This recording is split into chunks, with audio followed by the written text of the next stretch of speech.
Corona ಹಗರಣದ ಮತ್ತೊಂದು ಸ್ಫೋಟಕ ಸ್ಟೋರಿಯನ್ನ ನೀವು ಟಿವಿ9 ನಲ್ಲಿ ಗಮನಿಸಬಹುದು. ನಿಮ್ಗೆ ಗೊತ್ತಿರೋ ಹಾಗೆ ಈಗ ಆಲ್ರೆಡಿ ಮಧ್ಯಂತರ ವರದಿ ಸಲ್ಲಿಕೆ ಆಗಿದೆ. ಜಸ್ಟಿಸ್ ಕುನ್ನಾ ಅವರ ಒಂದು ಮಧ್ಯಂತರ ರಿಪೋರ್ಟ್ ಕೊರೋನಾ ಹಗರಣದ ಆರೋಪಕ್ಕೆ ಸಂಬಂಧಪಟ್ಟ ಹಾಗೆ ಈಗ ಆಲ್ರೆಡಿ ಮಂಡನೆ ಆಗಿದೆ.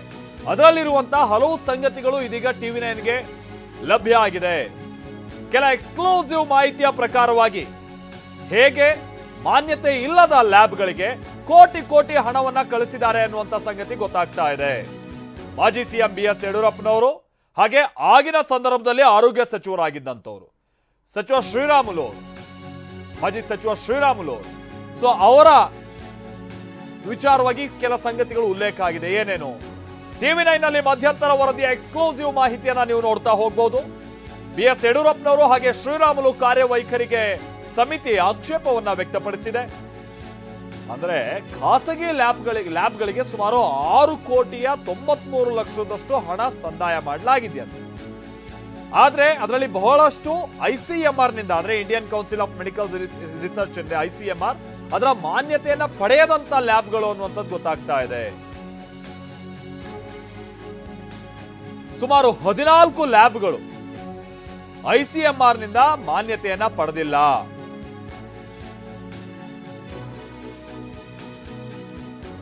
ಕಾರ್ಯಾದೇಶ ಇಲ್ಲದೆ ಖಾಸಗಿ ಲ್ಯಾಬ್ಗಳು ಬಿಲ್ ಅನ್ನ ಕೊಟ್ಟಿದ್ದಾವಂತೆ. ಸೊ ಆ ಬಿಲ್ಗೆ ತಕ್ಕಂಗೆ ಅವ್ರು ಏನೇನು ಬಿಲ್ ಕೊಟ್ಟಿರೋ ಅದಕ್ಕೆ ತಕ್ಕಂಗೆ ಇವರು ಹಣ ಸಂದಾಯ ಮಾಡಿದ್ದಾರೆ ಅನ್ನುವಂಥದ್ದು ಆರೋಪ. ಹೌದು, ಕೊರೋನಾ ಆರಂಭಿಕ ಹಂತ ಏನು ಶ್ರೀರಾಮುಲು ಅವರು ಸಚಿವರಾಗಿದ್ರು, ಆರೋಗ್ಯ ಸಚಿವರು, ಬಹಳ ಸಂಕಷ್ಟದ ಸಂದರ್ಭ ಆಗಿತ್ತು. ಹೌದು, ಬಟ್ ವಿಚಾರ ಅಂತ ಅಂದ್ರೆ ಹಿಂಗೆ ಬೇಕಾಬಿಟ್ಟಿಯಾಗಿ ಹಣವನ್ನ ಹಲವು ಲ್ಯಾಬ್ಗಳಿಗೆ ಸಂದಾಯ ಮಾಡಲಾಗಿದೆ ಅನ್ನುವಂಥದ್ದು ಈಗ ಆಗಿನ ಸರ್ಕಾರದ ವಿರುದ್ಧವಾಗಿ ಮಾಡಲಾಗ್ತಾ ಇರುವಂಥ ಆರೋಪ. ಅದಕ್ಕೆ ತಕ್ಕ ಹಾಗೆ ನಾನು ಈಗ ತಾನೇ ಹೇಳಿದಾಗೆ ಕುನ್ನಾ ಅವರ ವರದಿಯಲ್ಲೂ ಕೂಡ ಈ ಸಂಗತಿಗಳು ಉಲ್ಲೇಖ ಆಗಿದೆ ಅನ್ನುವಂಥದ್ದು ಗೊತ್ತಾಗ್ತಾ ಇದೆ. ಕೋಟಿ ಕೋಟಿ ಹಣವನ್ನ ಹಲವು ಲ್ಯಾಬ್ಗಳಿಗೆ ಕಳುಹಿಸಿಕೊಡಲಾಗಿದೆ. ಆದರೆ ಆ ಲ್ಯಾಬ್ಗಳು ICMR ನಿಂದ ಮಾನ್ಯತೆ ಪಡೆಯದೇ ಇರುವಂಥ ಲ್ಯಾಬ್ಗಳು ಅನ್ನುವಂಥ ಸಂಗತಿ ತಿಳಿದು ಬರ್ತಾ ಇದೆ. ಖಾಸಗಿ ಲ್ಯಾಬ್ಗಳಿಗೆ ಹೀಗೆ 6,93,00,000 ಹಣ ಸಂದಾಯ ಆಗಿದೆಯಲ್ಲ, ಇದರಲ್ಲಿ ಇವರ ಕಾರ್ಯವೈಖರಿ ಏನಿತ್ತು, ಸರ್ಕಾರ ಸಂದರ್ಭದಲ್ಲಿ ಏನು ಹಿಂದೆ ಮುಂದೆ ನೋಡದೆ ಇಂಥ ಲ್ಯಾಬ್ಗಳಿಗೆ ಹಣ ಕಳಿಸ್ಕೊಟ್ಟಿರೋದು ಮಗದೊಂದು ವಿಚಾರ. ಇದೆಲ್ಲವೂ ಕೂಡ ಈಗ ಅವರ ಕಾರ್ಯವೈಖರಿಗೆ ಆಕ್ಷೇಪ ವ್ಯಕ್ತಪಡಿಸುವಂಥ ನಿಟ್ಟಿನಲ್ಲಿ ಕಾರಣ ಆಗಿದೆ. ಆಮೇಲೆ ಇದಕ್ಕೆ ಸಂಬಂಧಪಟ್ಟಾಗೆ ಬಹಳಷ್ಟು ಹಗರಣ ಆಗಿದೆ ಅನ್ನುವಂಥದ್ದು ಆರೋಪ ಇದೆ. ಇದು ಮಧ್ಯಂತರ ವರದಿ. RT-PCR ಟೆಸ್ಟ್ಗೆ ಲ್ಯಾಬ್ಗಳ ಸಾಮರ್ಥ್ಯ ಹಾಗೆ ಕ್ಷಮತೆಯನ್ನ ಪರಿಶೀಲಿಸದೆ ಅವುಗಳಿಗೆ ಅನುಮತಿಯನ್ನ ಕೊಡಲಾಗಿತ್ತು ಅನ್ನುವಂಥದ್ದು ಆರೋಪ. 6 ಖಾಸಗಿ ಲ್ಯಾಬ್ಗಳಿಗೆ ಒಪ್ಪಂದ ಇಲ್ಲದೆ ಹಣವನ್ನ ಸಂದಾಯ ಮಾಡಲಾಗಿದೆ. ಅನಧಿಕೃತವಾಗಿ ಲ್ಯಾಬ್ಗಳಿಗೆ ಹಣದ ಸಂದಾಯದ ಬಗ್ಗೆ ವರದಿಯಲ್ಲಿ ಉಲ್ಲೇಖ ಆಗಿದೆ. 8 ಲ್ಯಾಬ್ಗಳಿಗೆ ಅನುಮತಿಯನ್ನ ಪಡೆಯದೆ 4.28 ಕೋಟಿಯಷ್ಟು ಹಣವನ್ನ ಕಳಿಸಲಾಗಿದೆ. ಇದು RT-PCR ಟೆಸ್ಟ್ಗೆ ಸಂಬಂಧಪಟ್ಟ ಹಾಗೆ. ಗೊತ್ತಿರ್ಬೋದು, ಈಗ ಬಹಳಷ್ಟು ಮಂದಿ ಮರ್ತಿರ್ಬೋದು ಕೊರೋನಾದ ಆರಂಭಿಕ ಹಂತಲೆಲ್ಲ ಏನೇನು ಸಮಸ್ಯೆಗಳಾಗಿತ್ತು ಅಂತ. ತೀರಾ ಮೊನ್ನೆ ತನಕನೂ ಕೂಡ ಈ RT-PCR ಟೆಸ್ಟ್ ಮಾಡೋದು ಈ ಥರದ್ದೆಲ್ಲವೂ ಕೂಡ ಬಹಳಷ್ಟು ಕಡೆ ಮ್ಯಾಂಡೇಟರಿ ಆಗಿತ್ತು, ಅದನ್ನು ನಾವು ನೋಡಿದ್ದೀವಿ.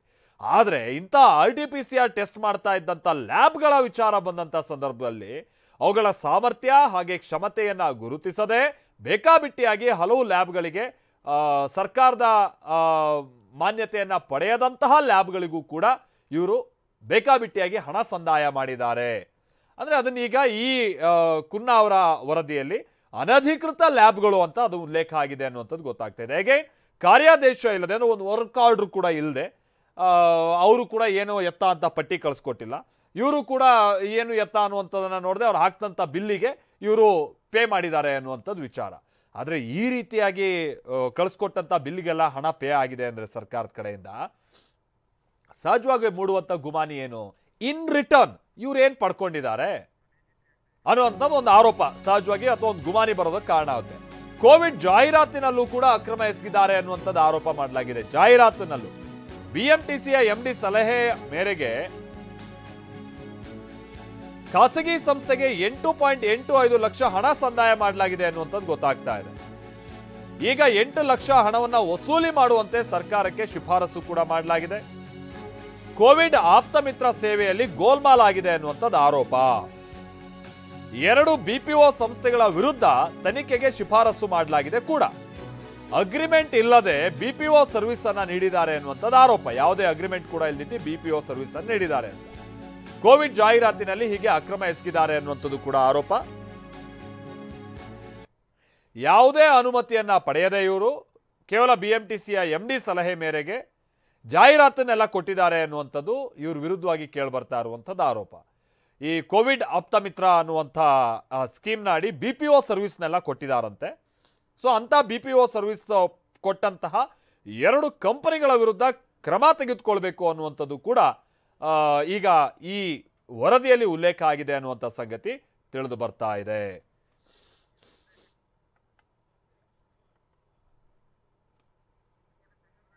ಹೀಗೆ ಕುನ್ನಾ ಅವರ ವರದಿಯಲ್ಲಿ ಹಲವು ಸಂಗತಿಗಳು ಉಲ್ಲೇಖ ಆಗಿದೆ ಅನ್ನುವಂಥದ್ದು ಗೊತ್ತಾಗ್ತಾ ಇದೆ. ನಾವು ಪ್ರತಿನಿಧಿ ಪ್ರಮೋದ್ ಇದಕ್ಕೆ ಸಂಬಂಧಪಟ್ಟಂಗೆ ಮತ್ತಷ್ಟು ಡೀಟೇಲ್ಸ್ ಅನ್ನು ಕೊಡ್ತಾರೆ. ನಮ್ಮ ಜೊತೆಗೆ ನೇರ ಸಂಪರ್ಕದಲ್ಲಿ ಜಾಯಿನ್ ಆಗ್ತಾ ಇದ್ದಾರೆ. ಪ್ರಮೋದ್, ಇನ್ನೊಂದು ಸಂಗತಿ ಅಂದ್ರೆ ನಿನ್ನೆ ತಾನೇ ಅಥವಾ ಮೊನ್ನೆ ನಿಮ್ಮ ಜೊತೆಗೆ ಮಾತನಾಡ್ತಾ ಇರುವಂತಹ ಸಂದರ್ಭದಲ್ಲಿ BY ವಿಜಯೇಂದ್ರ ಅವರು ಕೂಡ ಹೇಳಿದ್ರೆ 14 ಪುಟಗಳು, ಆ 14 ಪುಟಗಳಲ್ಲಿ 14 ಕೋಟಿನ ಅಂದ್ರೆ ಒಂದೊಂದು ಪೇಜಿಗೆ 11 ಕೋಟಿನ ಅನ್ನುವಂಥ ರೀತಿಯಾಗಿ ಇದೆಲ್ಲವೂ ಕೂಡ ಈ ಮಧ್ಯಂತರ ವರದಿಯಲ್ಲೇ ಇರುವಂತಹ ಸಂಗತಿನ ಈಗ TV9ಗೆ ಲಭ್ಯ ಆಗಿರುವಂಥದ್ದು, ಅಥವಾ ಇದನ್ನ ಹೊರತುಪಡಿಸಿಯೂ ಕೂಡ ವರದಿಯಲ್ಲಿ 14 ಕೋಟಿಯನ್ನ ಮೀರಿ ಹಲವು ಸಂಗತಿಗಳು ಉಲ್ಲೇಖ ಆಗಿರುವಂಥದ್ದು. ಈಗ ಈ ವರದಿಯಲ್ಲಿರುವಂತಹ ಸಂಗತಿಗಳು ಯಾವ್ಯಾವ ರೀತಿಯಾಗಿ ಆ ಸಂದರ್ಭದಲ್ಲಿ ಬೇಕಾಬಿಟ್ಟಿಯಾಗಿ ಹಣ ಕೊಡಲಾಗಿದೆ ಅನ್ನುವಂಥ ಆರೋಪಕ್ಕೆ ಪುಷ್ಟಿ ನೀಡ್ತಾ ಇದೆ ಪ್ರಮೋದ್? ಮಾಲ್ತೇಶ್, ಮೊದಲನೇದಾಗಿ ಕುನ್ನಾ ಮಧ್ಯಂತರ ವರದಿ ಏನಿದೆ, ಕೆಲವೊಂದಿಷ್ಟು ಶಿಫಾರಸುಗಳಿರ್ಬೋದು, ಕೆಲವೊಂದಿಷ್ಟು ಪ್ರಮುಖ ವಿಚಾರಗಳನ್ನು 14 ಪುಟಗಳ ವಿಚಾರವನ್ನು ಅಥವಾ ರೆಕಮೆಂಡೇಶನ್ಸ್ ಮಾದರಿಯಲ್ಲಿ ನೀಡಿದ್ದಾರೆ. ಅದನ್ನು ಹೊರತಾಗಿ ಅನೆಕ್ಸ್ಟರ್ಸ್ಗಳೇನು ನೀಡ್ತಾರೆ ಅಥವಾ ಅದಕ್ಕೆ ಅವ್ರು ಮಾಡಿರುವಂಥ ಶಿಫಾರಸುಗಳಿಗೆ ಅಥವಾ ಅವರು ಉಲ್ಲೇಖಿಸಿರುವಂಥ ಕೆಲವೊಂದಿಷ್ಟು ಪ್ರಮುಖ ಆಕ್ಷೇಪಣಾ ಅಂಶಗಳಿಗೆ ಪೂರಕ ದಾಖಲೆಗಳನ್ನು ಕೂಡ ಸಮಿತಿ ನೀಡ್ತಾ ಹೋಗಿದೆ. ಹಾಗಾಗಿ ಎಲ್ಲವನ್ನೂ ಕೂಡ ಸೇರಿಸಿದ್ರೆ ಹತ್ತತ್ರ ಸುಮಾರು 1700 ಪುಟಗಳಷ್ಟು ಆಗುತ್ತೆ. ವರದಿ ಮುಖ್ಯವಾದಂಥ ವರದಿ ಕೇವಲ 14 ಪುಟಗಳಷ್ಟೇ ಇರ್ಬೋದು. ನಮಗೆ ಸಿಕ್ಕಿರುವಂಥ ಮಾಹಿತಿ ಕೆಲವೊಂದಿಷ್ಟು ಪೂರಕ ಅಂಶಗಳು, ಪೂರಕ ದಾಖಲೆಗಳು, ಜೊತೆಗೆ ಅವ್ರು ಮಾಡುವಂತಹ ರೆಕಮೆಂಡೇಶನ್ಸ್ ಪಾರ್ಟ್ಸ್ನ ಭಾಗಗಳು ಕೂಡ ಸಿಕ್ಕಿದೆ. ಇದರಲ್ಲಿ ಆರಂಭದಿಂದಲೂ ಕೂಡ ಕೋವಿಡ್ನ ಪ್ರಮುಖ ಭಾಗ ಇರ್ಬೋದು, ಕೋವಿಡ್ನ 2ನೇ ಹಂತ ಇರ್ಬೋದು, ಈ 2 ಹಂತಗಳಲ್ಲೂ ಕೂಡ ಯಾವ ರೀತಿಯಾದಂಥ ಅಕ್ರಮಗಳಾಗಿದೆ ಅನ್ನುವಂಥ ವಿಚಾರಗಳನ್ನ ಸಮಿತಿ ಮುಂದಿಡ್ತಾ ಇದೆ. ಪ್ರಮುಖವಾಗಿ ಲ್ಯಾಬ್ಗಳ ಬಗ್ಗೆ ತೀವ್ರವಾದಂಥ ಆಕ್ಷೇಪಣೆಯನ್ನು ಈಗಾಗಲೇ ಕುನ್ನಾ ಸಮಿತಿ ನೋಟ್ ಮಾಡಿದೆ. ಈ ಒಂದು ಆಕ್ಷೇಪಣೆ ಏನು ಅಂದರೆ ಮಾಲ್ತೇಶ್, ಈಗಾಗಲೇ ಸುಮಾರು 14 ಲ್ಯಾಬ್ಗಳು ಯಾವುದೇ ರೆಕಗ್ನೈಸೇಷನ್ಸ್ ಅನ್ನು ಪಡೆದಿಲ್ಲ. ಪ್ರಮುಖವಾಗಿ ಲ್ಯಾಬ್ಗಳಿಗೆ ಸಂಬಂಧಪಟ್ಟಂತೆ ನಿಮಗೂ ಗೊತ್ತಿರ್ಬೋದು, ಕೋವಿಡ್ ಸಂದರ್ಭದಲ್ಲಿ ಯಾವ ರೀತಿ ಲ್ಯಾಬ್ಗಳನ್ನು ಆಯ್ಕೆ ಮಾಡಲಾಗ್ತಾ ಇತ್ತು ಅಂತ. ಯಾವುದೇ ಲ್ಯಾಬ್ಗಳು ಟೆಸ್ಟ್ ಮಾಡಬೇಕು ಅಂದರೆ ಏಕಾಏಕಿ ಖಾಸಗಿ ಲ್ಯಾಬ್ಗಳಿಗೆ ಸರ್ಕಾರ ಅನುಮತಿ ನೀಡಿರಲಿಲ್ಲ. ಬದಲಾಗಿ ICMR ದಿಂದ ಮಾನ್ಯತೆ ಪಡೆದಂಥ ಅಧಿಕೃತವಾಗಿರುವಂಥ ಲ್ಯಾಬ್ಗಳಿಗೆ ಮಾತ್ರ ಕೋವಿಡ್ ಟೆಸ್ಟನ್ನು ನೀಡೋದಕ್ಕೆ ಅನುಮತಿಯನ್ನು ನೀಡಲಾಗಿತ್ತು. ಆದರೆ ಸರ್ಕಾರ ಸುಮಾರು 4 ಕೋಟಿಗೂ ಅಧಿಕ ಹಣವನ್ನು ಕೆಲವೊಂದಿಷ್ಟು ಖಾಸಗಿ ಲ್ಯಾಬ್ಗಳಿಗೆ ಸಂದಾಯವನ್ನು ಮಾಡಿದೆ. ಇದು ತೀವ್ರ ಆಕ್ಷೇಪಣೆಯನ್ನು ಉಂಟು ಮಾಡ್ತಾ ಇದೆ. ಯಾಕೆಂದರೆ ಈಗ ಕುನ್ನಾ ಅವರ ಸಮಿತಿಯ ಉಲ್ಲೇಖ ಮಾಡ್ತಾ ಅಥವಾ ಕುನ್ನಾ ಅವರ ಸಮಿತಿ ನೀಡಿರುವಂಥ ದಾಖಲೆಗಳು, ಅಂಕಿಅಂಶಗಳನ್ನು ಉಲ್ಲೇಖ ಮಾಡ್ತಾ ಇಂಥ ಒಂದು ವಿವರಗಳನ್ನು ನೋಡ್ತಾ ಇದ್ದರೆ, ಮೊದಲಿಂದಾಗಿ ಈ ಲ್ಯಾಬ್ಗಳು ಯಾವುದೇ ರೀತಿಯ ಅಧಿಕೃತ ಲ್ಯಾಬ್ಗಳಾಗಿರಲಿಲ್ಲ. ಯಾವ ಆಧಾರದಲ್ಲಿ ಈ ಲ್ಯಾಬ್ಗಳಿಗೆ ಈ ಕೆಲಸವನ್ನು ಅಥವಾ ಟೆಸ್ಟ್ಗೆ ಅನುಮತಿ ನೀಡಲಾಯಿತು ಅನ್ನೋದು ಅದರ ಬಗ್ಗೆ ಗೊತ್ತಿಲ್ಲ. ಈಗಾಗಲೇ ಏನು ಹಣವನ್ನು ಸಂದಾಯ ಮಾಡಲಾಗಿದೆ, ಹಣ ಸಂದಾಯ ಮಾಡಿದ್ದು ಕೂಡ ಯಾವುದೇ ವರ್ಕ್ ಆರ್ಡರ್ಸ್ಗಳು ಇರಲಿಲ್ಲ ಅನ್ನುವಂಥ ಉಲ್ಲೇಖವನ್ನು ಮಾಡಲಾಗಿದೆ. ಇದರ ಜೊತೆಗೆ ಈ ಲ್ಯಾಬ್ಗಳಿಗೆ ಸಂಬಂಧಪಟ್ಟಂತೆ ಮತ್ತೊಂದಿಷ್ಟು ಅಂಶಗಳನ್ನು ಕೂಡ ಈಗಾಗಲೇ ಈ ಒಂದು ವರದಿಯಲ್ಲಿ ಉಲ್ಲೇಖ ಮಾಡಲಾಗಿದೆ ಮಾಲ್ತೇಶ್. ಅದರಲ್ಲೂ ಕೂಡ ಹಿಂದಿನ MD ರಾಷ್ಟ್ರೀಯ ಆರೋಗ್ಯ ಮಿಷನ್ನ MD ಆಗಿದ್ದಂಥವರು ಸರಿಯಾಗಿ ಪಾರದರ್ಶಕವಾಗಿ ಕೆಲಸವನ್ನು ಮಾಡಿಲ್ಲ ಅನ್ನುವಂಥ ಅಂಶವನ್ನು ಕೂಡ ಈ ವರದಿಯಲ್ಲಿ ಉಲ್ಲೇಖ ಮಾಡಲಾಗಿದೆ. ಅವ್ರು ಹೇಳ್ತಾ ಇರುವಂಥ ರೀತಿ ಅಥವಾ ಸಮಿತಿ ವರದಿಯಲ್ಲಿ ಉಲ್ಲೇಖವಾಗಿರುವಂಥದ್ದು ಅಂದರೆ, ಯಾವ ಲ್ಯಾಬ್ಗಳನ್ನು ಆಯ್ಕೆ ಮಾಡಲಾಗತ್ತಲ್ಲ ಅದಕ್ಕೆ ಪಾರದರ್ಶಕವಾಗಿ ಆಯ್ಕೆ ಮಾಡಲಿಲ್ಲ. ಯಾವ ಸೂಕ್ತವಾದಂಥ ಲ್ಯಾಬ್ಗಳು ICMR ಸರ್ಟಿಫೈಡ್ ಲ್ಯಾಬ್ಗಳೇ ಇರುತ್ತೆ, ಅವರನ್ನು ಆಯ್ಕೆ ಮಾಡುವಂಥ ಸಂದರ್ಭದಲ್ಲಿ ಅದಕ್ಕೆ ಬಯಾಸ್ಡ್ ಆಗಿ, ಪೂರ್ವಾಗ್ರಹ ಪೀಡಿತರಾಗಿ, ಜೊತೆಗೆ ತಮಗೆ ಬೇಕಾದಂಥ ಲ್ಯಾಬ್ಗಳಿಗೆ ಮಾತ್ರ ಆಯ್ಕೆಯನ್ನು ಮಾಡಲಾಗಿದೆ ಅನ್ನುವಂಥ ಆಕ್ಷೇಪಣೆಯನ್ನು ಕೂಡ ಈ ಒಂದು ಸಮಿತಿಯ ವರದಿಯಲ್ಲಿ ಉಲ್ಲೇಖಿಸಲಾಗಿದೆ. ಇದು ಒಂದು ಭಾಗ, ಲ್ಯಾಬ್ಗಳು ಒಂದು ಭಾಗ. ಇದರ ಜೊತೆಗೆ ಈಗ ಜಾಹೀರಾತುಗಳೇನು ಮಾಡಿದ್ದಾರೆ, ಈ ಜಾಹೀರಾತಿನಲ್ಲೂ ಕೂಡ ತೀವ್ರವಾದಂಥ ಅಕ್ರಮಗಳಾಗಿದೆ ಅನ್ನುವಂಥ ಮಾಹಿತಿ ಲಭ್ಯವಾಗ್ತಾ ಇದೆ. ಆರಂಭಿಕವಾಗಿ ಸಿಕ್ಕಿರುವಂಥ ಮಾಹಿತಿಗಳ ಪ್ರಕಾರ ಒಂದು ಸಂಸ್ಥೆಗೆ ಪ್ರಚಾರಕ್ಕೆ ಅಂತ ಹಣವನ್ನು ಕೊಡ್ತಾರೆ, ಆದರೆ ಅದಕ್ಕೆ ಯಾವುದೇ ರೀತಿಯಂಥ ಆದೇಶಗಳಿಲ್ಲ, ಅನುಮತಿಗಳಿಲ್ಲ, ಯಾವುದೇ ಕ್ರಮವನ್ನು, ನೀತಿ ನಿರೂಪಣೆಗಳನ್ನು, ನಿಯಮಗಳನ್ನು ಪಾಲಿಸಲಿಲ್ಲ. ಕೇವಲ ಅಂದಿನ BMTC MD ಅವರ ಶಿಫಾರಸು ಮೇರೆಗೆ ಒಂದು ಸಂಸ್ಥೆಗೆ ಹಣವನ್ನು ಸಂದಾಯ ಮಾಡಲಾಗಿದೆ. ಇದರ ಬಗ್ಗೆ ಕೂಡ ತೀವ್ರವಾದಂಥ ಆಕ್ಷೇಪಣೆಯನ್ನು ಮಾಡಲಾಗಿದೆ ಮಾಲ್ತೇಶ್. ಹಾಗೆ ಮತ್ತೊಂದು BPO ಅಂದರೆ ಈಗಾಗಲೇ ಆಪ್ತಮಿತ್ರ ಅನ್ನುವಂಥ ಸರ್ವಿಸನ್ನು ಅಂಥ ಒಂದು ಸಂದರ್ಭದಲ್ಲಿ ಆಯ್ಕೆ ಮಾಡಲಾಗಿತ್ತು. ಆಪ್ತಮಿತ್ರ ಅನ್ನುವಂಥ ಸರ್ವಿಸನ್ನು ನೀಡಲಾಗ್ತಾ ಇತ್ತು.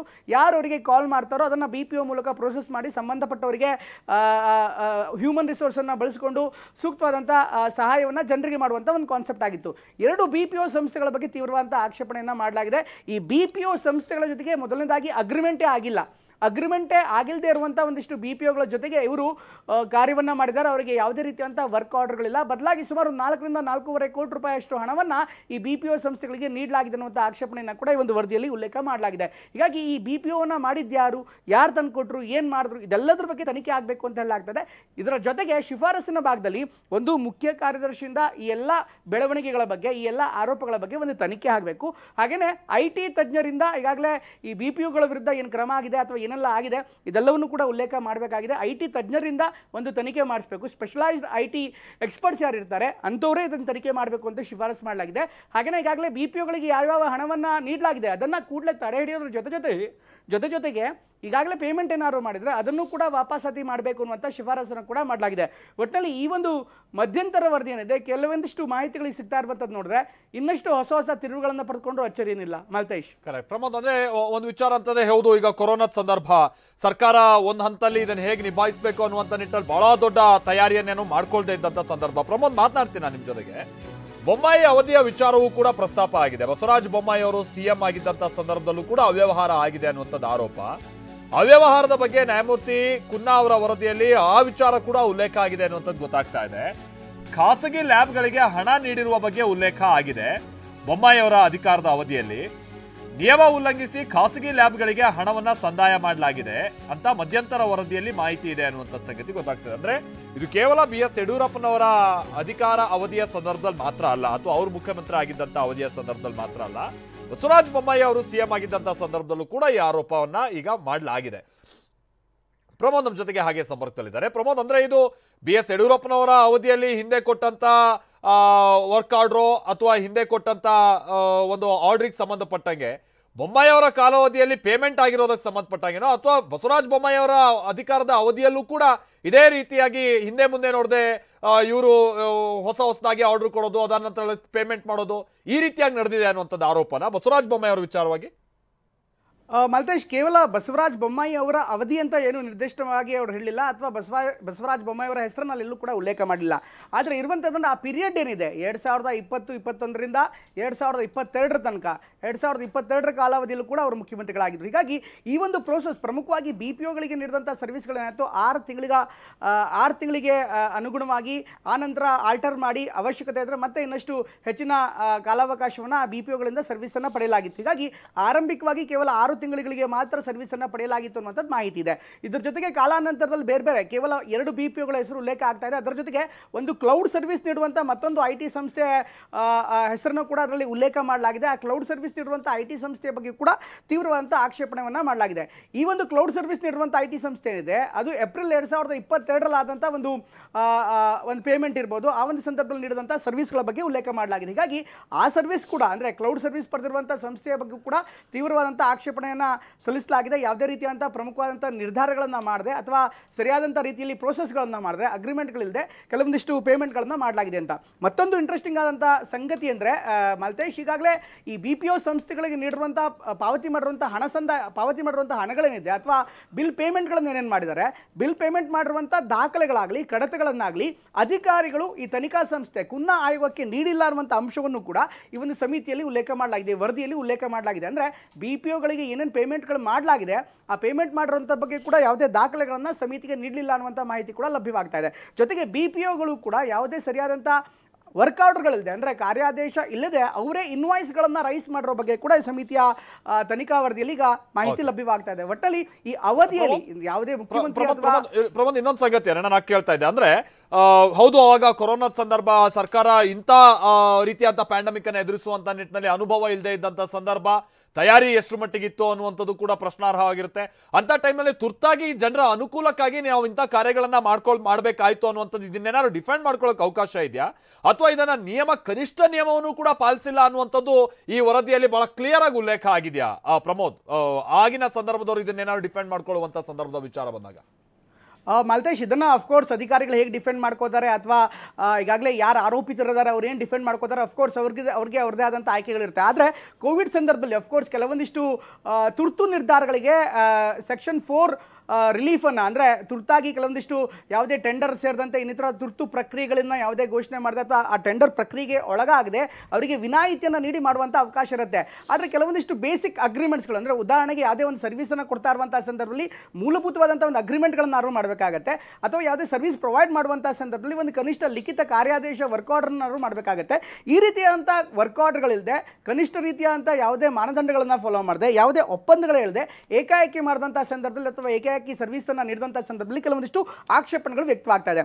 ಇನ್ನೊಂದು ಅಂಶ ಅಂದರೆ ಅನೇಕ ಸಂದರ್ಭದಲ್ಲಿ ಪ್ರಮುಖವಾಗಿ ವ್ಯಾಕ್ಸಿನೇಷನ್ಸ್ ಇರ್ಬೋದು, RT-PCR ಟೆಸ್ಟ್ಗಳಿರ್ಬೋದು. RT-PCR ಟೆಸ್ಟ್ ಅಂತೂ ಅಧಿಕೃತ ಲ್ಯಾಬ್ಗಳಲ್ಲೇ ಮಾಡಬೇಕಾಗಿದೆ ಅನ್ನುವಂಥ ಒಂದು ಅಂಶಗಳನ್ನು ಹಿಂದೆ ಕೂಡ ಆಗಿತ್ತು. ಹೀಗಾಗಿ ಅನಧಿಕೃತವಾಗಿರುವಂಥ ಲ್ಯಾಬ್ಗಳಿಗೆ ಯಾಕೆ ಸರ್ವಿಸ್ಗಳನ್ನು ನೀಡಿದ್ರಿ ಅಂದರೆ ಯಾವುದೇ ಮಾನ್ಯತೆ ಪಡೆಯದ, ICMR ಮಾನ್ಯತೆ ಪಡೆಯದಂಥ ಟೆಸ್ಟ್ಗಳಿಗೆ ಕೊಟ್ಟಿರೋ ಬಗ್ಗೆ ಆಕ್ಷೇಪಣೆ ವ್ಯಕ್ತವಾಗ್ತಾ ಇದೆ. ಹೀಗಾಗಿ ಕೆಲವೊಂದಿಷ್ಟು ಸಂದರ್ಭದಲ್ಲಿ ಅಂತೂ ವರ್ಕ್ ಆರ್ಡರ್ಗಳು ಇಲ್ಲದೆ, ಅಂದರೆ ಯಾವುದೇ ಲಿಖಿತವಾದಂಥ ಆರ್ಡರ್ಗಳಿಲ್ಲದೆ ನೇರವಾಗಿ ಇನ್ವಾಯ್ಸ್ಗಳನ್ನು BPO ಸಂಸ್ಥೆಗಳು ರೈಸ್ ಮಾಡಿರೋ ಬಗ್ಗೆ ಮಾಹಿತಿ ಲಭ್ಯವಾಗ್ತಾ ಇದೆ. ಅಫ್ಕೋರ್ಸ್ ಇದನ್ನು ಮೌಖಿಕವಾಗಿ ಕೊಟ್ಟಿದ್ರಾ ಅಥವಾ ನೇರವಾಗಿ ಆರ್ಡರ್ ಮಾಡಲಾಗಿತ್ತು ಅದೆಲ್ಲವೂ ಕೂಡ ನೋಡಬೇಕಾಗುತ್ತೆ ಮುಂದಿನಂತಲ್ಲಿ. ಸದ್ಯಕ್ಕೆ ಅವರ ವರದಿಯಲ್ಲಿ ಉಲ್ಲೇಖವಾಗಿರುವಂಥ ಅಂಶಗಳಿದು. Thank you Pramod.